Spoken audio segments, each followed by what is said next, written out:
పరమాచార్య లీలలు. ఈ వీడియో నచ్చితే లైక్ చేసి మీ ఫ్రెండ్స్కి షేర్ చేయండి. సర్వేశ్వరునికి మనం చెప్పాలా? శంకరనారాయణన్ పరమాచార్య స్వామివారి గొప్ప భక్తుడు. అతను ఎప్పుడూ మహాస్వామివారి దర్శనానికి వచ్చేవాడు. అనుకోకుండా అతనికి ఒక వింత వ్యాధి బారిన పడ్డాడు. 10-15 రోజులకు ఒకసారి విపరీతమైన జ్వరం వచ్చేది.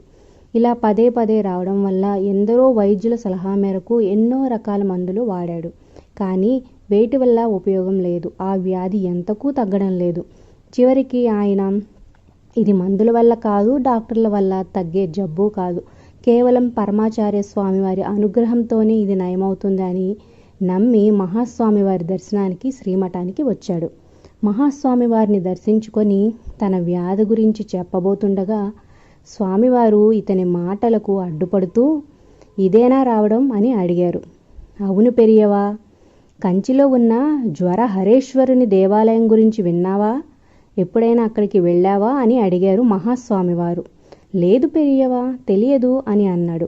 సరే, ఈరోజు కార్తీక మాసం ఆదివారం, పద మనం ఈరోజు జ్వరహరేశ్వరిని సూర్య భగవాన్ని దర్శించుకుందాము అని ముందుకు నడిచారు.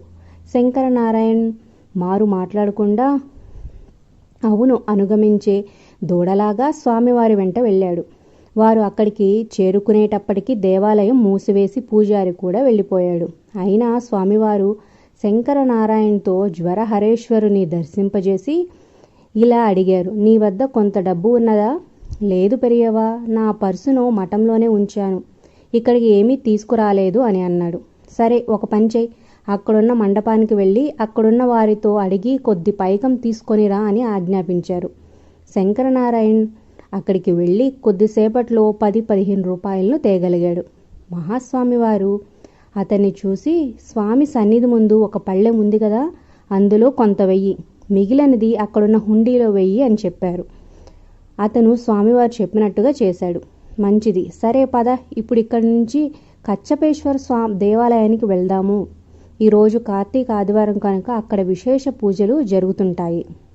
నీకు తెలుసా, ఆరోగ్యం భాస్కరాదిచ్చేత్, ఆరోగ్యము సూర్యుని అనుగ్రహం వల్లనే సిద్ధిస్తుంది అని తెలిపి అక్కడికి దారి తీశారు.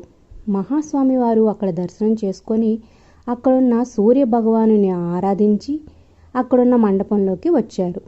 అక్కడున్న కొంతమంది వేద పండితులను పిలిచి సూర్య శతకం చెప్పమన్నారు.